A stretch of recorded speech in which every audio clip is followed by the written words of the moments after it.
സാറിനെ ഞാൻ സമ്മതിച്ചിരിക്കുന്നു. നിമിഷം കൊണ്ടല്ലേ ആ പെണ്ണിനെ കയ്യിലെടുത്തത്. വശീകരണത്തിൽ സാറ് മാസ്റ്റർ ബിരുദം എടുത്തിട്ടുണ്ടോ എന്ന് പോലും സംശയമുണ്ട്. വർമാജി, ഇതിന് വലിയ ബിരുദമൊന്നും വേണ്ട, ചില ചില്ലറ പൊടിക്കൈകൾ മതി. ആദ്യം നമ്മളൊരു ജെന്റിൽമാനാണെന്ന തോന്നലുണ്ടാക്കണം. പിന്നെ അവരുടെ സൗന്ദര്യത്തെ ഒന്ന് പുകഴ്ത്തി പറയണം. മൂന്നാമതായിട്ട് കുറച്ച് ചില്ലറ എറിയണം. സംഗതി ക്ലീൻ. പക്ഷെ ഇതൊരു റെയർ കേസാ. ലൈഫിൽ ഒരുപാട് അംബിഷൻസ് ഉള്ള പെൺകുട്ടിയാണ് അഖില. വർമാജി നോക്കിക്കോ, ഞാൻ അഖിലെ ഐമാറ്റ് അഡ്വർടൈസിംഗ് കമ്പനിയുടെ അസറ്റാക്കി മാറ്റും. Oh, it's getting late. അവൾ ലേക്ക് സൈഡിൽ കാത്തിരിക്കും. ചെറിയൊരു കറക്കം. All the best sir. You are a lucky man. Thank you. No mention. Good afternoon sir. അപ്പൊ വർമാജി എല്ലാം പറഞ്ഞതുപോലെ. തന്നോടല്ലോ മരുമോനെ എങ്ങോട്ടെത്ര തിടുക്കത്തില്ല. അത് പിന്നെ രഞ്ജു കാത്തിരിക്കും. ഇന്ന് നേരത്തെ ചെല്ലാമെന്ന് പറഞ്ഞു. ഭാര്യയോട് എന്തൊരു സ്നേഹം, എന്തൊരു സ്നേഹം. എന്നാലേ രഞ്ജു കാത്തിരിക്കില്ല. അവള് കരാട്ടെ പഠിക്കാൻ പോയി. കരാട്ടെ പഠിക്കാനോ? എന്തിന്? പഴയൻ അറിഞ്ഞില്ലേ? പത്രത്തിലുണ്ടായിരുന്നു. ദുഃഖിതരും പീഡിതരുമായ അബലകൾക്ക് കരുത്തു പകരാനായിട്ട് വിമൻസ് ക്ലബ്ബ് സംഘടിപ്പിക്കുന്ന പരിശീലന ക്ലാസ്. രഞ്ജുവിനെ കൊണ്ടാക്കിയിട്ടാ ഞങ്ങൾ വരുന്നത്. അവൾക്ക് എന്ത് ദുഃഖം, അവൾക്ക് എന്ത് പീഡനം? ദുഃഖിക്കുന്നത് ഞാനല്ലേ, അവളെ നിനക്ക് കിട്ടിച്ചു തന്നതിൽ. ഏതായാലും മരുമോൻ ഇരിക്കേ, എനിക്ക് ചില കാര്യങ്ങൾ പറയാനുണ്ട്. ഇപ്പോഴോ? നാളെ പോരെ? വേറെ ചില അപ്പോയിന്റ്മെന്റ്സ് ഉണ്ടായിരുന്നു. ആ അപ്പോയിന്റ്മെന്റ് മാറ്റിവെക്കളിയ. വല്ലിച്ചം വല്ലപ്പോഴും തരുന്ന അപ്പോയിന്റ്മെന്റ് അല്ലേ? ബാലു, നീ പരിധി വിടുന്നു. അളിയൻ പരിധിക്ക് പുറത്തു പോകാതെ ഇവിടെ എന്താണ് അമ്മാവ ഭാവി കാര്യം? അമ്മാവ, ഭാവി കാര്യം പറഞ്ഞു കൊടുക്ക്. ഒരു 2 മണിക്കൂറെങ്കിലും മിനിമം വല്യച്ഛന് പറയേണ്ടി വരും. അളിയൻ ഇരിക്ക്. അത്യാവശ്യമായിട്ട് ചില കാര്യം. ഇരിക്കണവിടെ. പ്ലാൻ ഒന്നും എനിക്കറിയില്ല. അതൊക്കെ മനു വന്നാലേ അറിയൂ. എന്നാലും ഞാനൊന്ന് ഗസ് ചെയ്തു. കാറിലൊരു നഗരപ്രദക്ഷിണം, ഏതെങ്കിലും സ്റ്റാർ ഹോട്ടലിൽ ഒരു ലഞ്ച്, പിന്നെ നമ്മുടെ ഫേവറേറ്റ് ചോക്കോബാർ. That's all. പോടി കുശുമ്പി. Okay, by. ഹലോ. ഇവിടെ കിച്ചു, ഇയാളെന്താ ഇവിടെ? Duty madam, duty. ഡ്യൂട്ടിയോ? ഇവിടെയോ? മനു എവിടെ? മനു സാറെന്ന് വിളിക്ക്. ഇപ്പൊ സാറല്ലല്ലോ, ഫ്രണ്ട് അല്ലേ. കിച്ചു വേണ്ട, മനു എവിടെന്ന് പറ. മനു സാറ് അവിടെ ഡ്യൂട്ടിയില്ല. ഇവിടെ ഈ ബ്യൂട്ടിയുടെ ഡ്യൂട്ടിക്കായി എന്നെ പറഞ്ഞു. ഡ്യൂട്ടി? മനു സാറ് വരാൻ ഇത്തിരി വൈകും. അതുവരെ തനിക്കൊരു കമ്പനി കൊടുക്കാൻ എന്നെ പറഞ്ഞു വെച്ചിരിക്കുക. എന്റെ മൂഡ് കളഞ്ഞു. അയ്യോ, എവിടെ കളഞ്ഞു? ഞാൻ എടുത്തു തരാലോ. നോൺസെൻസ്. അഖില, അവിടെ നിക്ക്, ഞാനൊന്ന് പറയട്ടെ.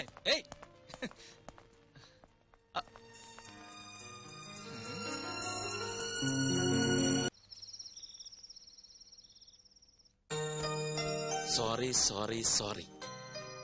വേണമെങ്കിൽ ഒരു 100 വട്ടം സോറി പറയാം. ഓഫീസിൽ ഒഴിവാക്കാൻ പറ്റാത്ത തിരക്കിലായിപ്പോയി. അതാ ഞാൻ കിച്ചുവിനെ അയച്ചത്. എന്നോട് പിണങ്ങല്ലേ? എനിക്ക് പിണക്കൊന്നുമില്ല. മനുവിന്റെ തിരക്ക് എനിക്കും അറിയാവുന്നതല്ലേ. സമയം കളയാൻ കിച്ചുവിന്റെ കമ്പനി നല്ലതാ. He's so funny. എന്താ? അല്ല, ഇവിടെ പറഞ്ഞതാ.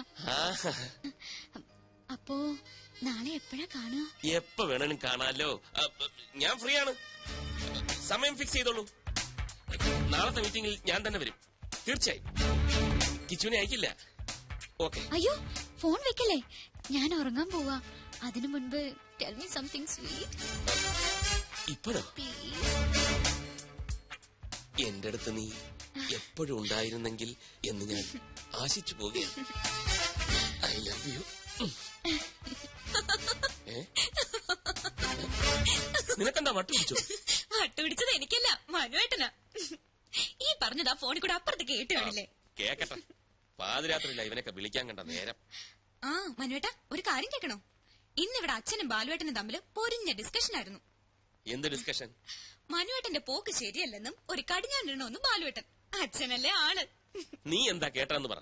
അങ്ങനെ കടിഞ്ഞാണിടണമെന്ന് തോന്നിയ ആ നിമിഷം ചേട്ടനെ കമ്പനിന്ന് പുറത്താക്കുമെന്നും എന്നെ ആ സിംഗപ്പൂർ കൊന്തനെ കൊണ്ട് കെട്ടിക്കൊന്നും അച്ഛൻ. മനുവേട്ടൻ എന്തിനാ ചിരിക്കുന്നത്? നിന്നെ വേറെ കെട്ടിക്കാനോ? അത് ഓർക്കുമ്പോഴാ ചിരി. കമ്പനി പോണെങ്കി പോട്ടെ, പക്ഷെ നിന്നെ ഞാൻ വിട്ടുകൊടുക്കില്ല. ലൈറ്റ് അണക്കട്ടാ. എന്താ? ഒരു കുഞ്ഞു പർച്ചേസ്. ഞാൻ ഇപ്പൊ വരാം. Just 5 minutes. അതൊക്കെ പിന്നെ പോരെ. ഞാൻ ഇപ്പൊ വരാന്നേ.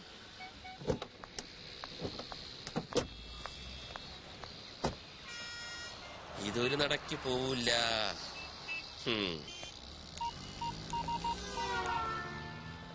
വർമാജി, ഞാൻ ഇത്തിരി ലേറ്റ് ആവും. ആ വെൽക്കം ഗ്രൂപ്പിന്റെ മീറ്റിംഗ് വർമാജി അറ്റൻഡ് ചെയ്താൽ മതി. അവള് കൊണ്ട് കൂടെ ലേക്ക് സൈഡ് റിസോർട്ടിൽ ഒരു സ്യൂട്ട് റൂം ബുക്ക് ചെയ്തിട്ടുണ്ട്. Okay okay, thank you very much. ഒന്നും ഫൈനലൈസ് ചെയ്തിട്ടില്ല. അയ്യോ, ഇവിടെ പറഞ്ഞ വർമാജി, ഞാൻ പിന്നെ വിളിക്കാം. മനുവേട്ടാ, എന്താ ഇവിടെ? ഞാനൊരു ഷോപ്പിങ്ങിന് വന്നു. എന്ത് ഷോപ്പിംഗ്? എനിക്കല്ല, കിച്ചുവിന്. എന്നിട്ട് കിച്ചു എവിടെ? കിച്ചു അകത്തോട്ട് പോയി. ഞാൻ അങ്ങോട്ട് പോകാനായിട്ട് പോവായിരുന്നു. എന്നാ ഞങ്ങളും നടത്തി കുറച്ച് ഷോപ്പിംഗ്. മനുവേട്ടന് ഒരു അടിപൊളി ഷർട്ട് വാങ്ങിയിട്ടുണ്ട്, കാണിക്കാം. അതൊക്കെ വിശദമായിട്ട് വീട്ടിൽ ചെന്നിട്ട് കാണാം. പൊയ്ക്കോ, ഭയങ്കര വെയില്. ഇന്നെങ്കിലും ഒന്ന് നേരത്തെ വരില്ല മനുവേട്ടാ? ഇന്ന് നേരത്തെ വരും. മനു,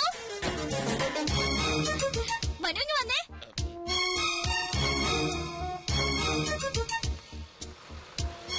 ഇത് കണ്ടോ? നോക്കിയേ, ഞാൻ എന്താ വാങ്ങിയെന്ന്. ഇഷ്ടായോ? റിങ് കൊള്ളാല്ലേ? പൊയ്ക്കോ. ഇതാരാ മനുവേട്ടാ? മനസ്സിലായില്ലേ? ഇതാകില്ല. എന്നുവെച്ചാരാ? നമ്മുടെ കിച്ചുവില്ലേ, കിച്ചുവിന്റെ വൈഫ്.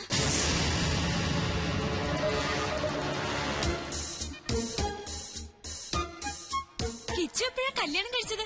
ഇതേ ചോദ്യം ഞാനും ചോദിച്ചു. കള്ളൻ ആരോടും പറഞ്ഞില്ല. ഇന്നാ ഞാനും അറിയുന്നത്. കിച്ചു അവിടെ ഷോപ്പിംഗ് കഴിഞ്ഞില്ലേ? ഒരാളെ ഇങ്ങോട്ട് പരിചയപ്പെടുത്തുമ്പോ തിരിച്ചും പരിചയപ്പെടുത്തണ്ടേ? ഈ മനുവേട്ടൻ. ഇത് രഞ്ജു, ഇത് അഖില. അല്ല, ഇത് മതി, ഞാൻ പറഞ്ഞോളാം. അഖില, ഞാൻ രഞ്ജു, മനുവേട്ടന്റെ ഭാര്യ.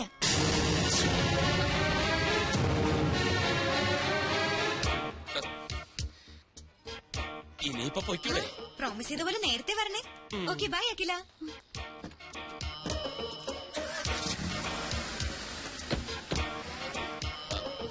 അഖില, കള്ളനാ നിങ്ങൾ.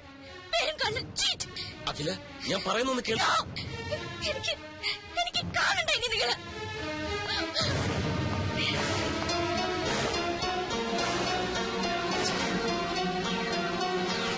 സാർ പ്ലീസ്, എന്നെ നിർബന്ധിക്കരുത്. സാറിന് വേണ്ടി എന്തിനു ഞാൻ കൂടെ നിന്നിട്ടുണ്ട്. പക്ഷെ ഇതെനിക്ക് വയ്യ. എന്തിനാണ് അഖില എന്റെ ഭാര്യയാണെന്ന് പറഞ്ഞത്? കിച്ചു, എന്റെ അവസ്ഥ നീ എന്താ മനസ്സിലാക്കാത്തത്?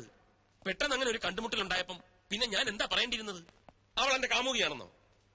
എന്റെ എല്ലാ കാര്യങ്ങളും അറിയാവുന്നവനായതുകൊണ്ടാ നിന്റെ പേര് ചേർത്ത് ഞാൻ പറഞ്ഞു പോയത്. പക്ഷെ സാർ, സത്യം എന്നായാലും പുറത്തു വരില്ലേ? രഞ്ജു ചേച്ചി എന്നെ പറ്റി എന്ത് വിചാരിക്കും? അഖിലേക്ക് എന്ത് തോന്നിക്കാണും എന്നെ കുറിച്ച്? അഖിലെ, ഞാൻ പറഞ്ഞു മനസ്സിലായിക്കൊള്ളാം. അതിനാ ഒരു തവണ കൂടി അവളെ എന്റെ മുന്നിൽ എത്തിക്കാൻ ഞാൻ നിന്നോട് ആവശ്യപ്പെടുന്നത്.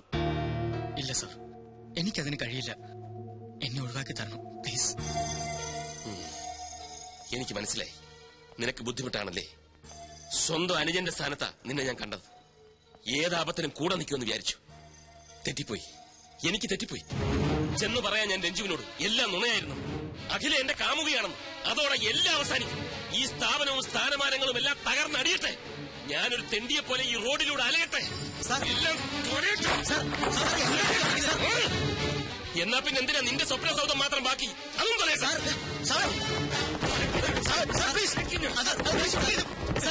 അതിനൊന്നും കാട്ടരുത്. മാറ്റി എന്റെ ജീവിതം തുലച്ചിട്ട് ഇവിടെ അങ്ങനെ ആരുടെ സ്വപ്നങ്ങൾ പൂവണിയുണ്ട്.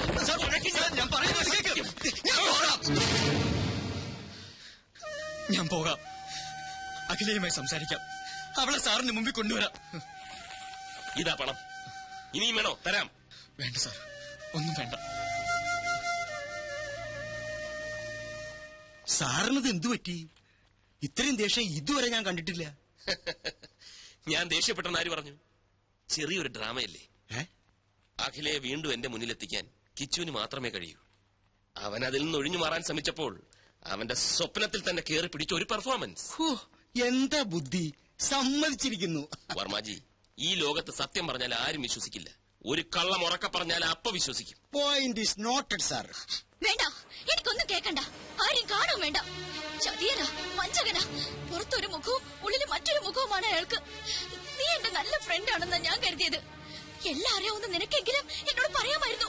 അഖില പ്ലീസ്, എന്റെ അവസ്ഥ തനിക്ക് മനസ്സിലാവില്ല. എന്റെ മനസ്സ് വായിക്കാനും തനിക്ക് കഴിയില്ല. മനസ്സാർ ഇനി പേര് കേൾക്കണ്ട എനിക്ക്. അഖില, ഞാൻ തന്റെ നല്ല ഫ്രണ്ട് തന്നെ ഇൻ എവറി സെൻസ്. ഞാൻ പറയുന്ന ഒന്ന് കേക്ക്. ഒരു തവണ കൂടി മനസ്സാറിനെ. പറഞ്ഞില്ലേ? അഖില പ്ലീസ്. I am sorry. ഞാൻ പോകാം. രക്തം വരുന്നു. സാരമില്ല. നിൽക്കൂ. സോറി കിച്ചു, എനിക്കെന്നെ നിയന്ത്രിക്കാനായില്ല. അഖിലയുടെ ഫീലിങ്സ് എനിക്ക് മനസ്സിലാവും. തന്റെ സ്ഥാനത്ത് ഞാനാണെങ്കിലും ഇങ്ങനെയൊക്കെ ചെയ്യൂ. നമ്മളിലൊക്കെ ഓരോ കുറവുകളുണ്ടെങ്കില അത് നമ്മളറിയാതെ മറ്റു പലരെയും വേദനിപ്പിച്ചെന്നിരിക്കും. എനിക്ക് വേണ്ടി ഒരു തവണ, ഒരൊറ്റ തവണ താൻ മനസ്സാറിനെ കാണണം പ്ലീസ്. പിന്നെ തന്റെ മനസ്സ് പറയുന്നത് പോലെ താൻ തീരുമാനിച്ചു.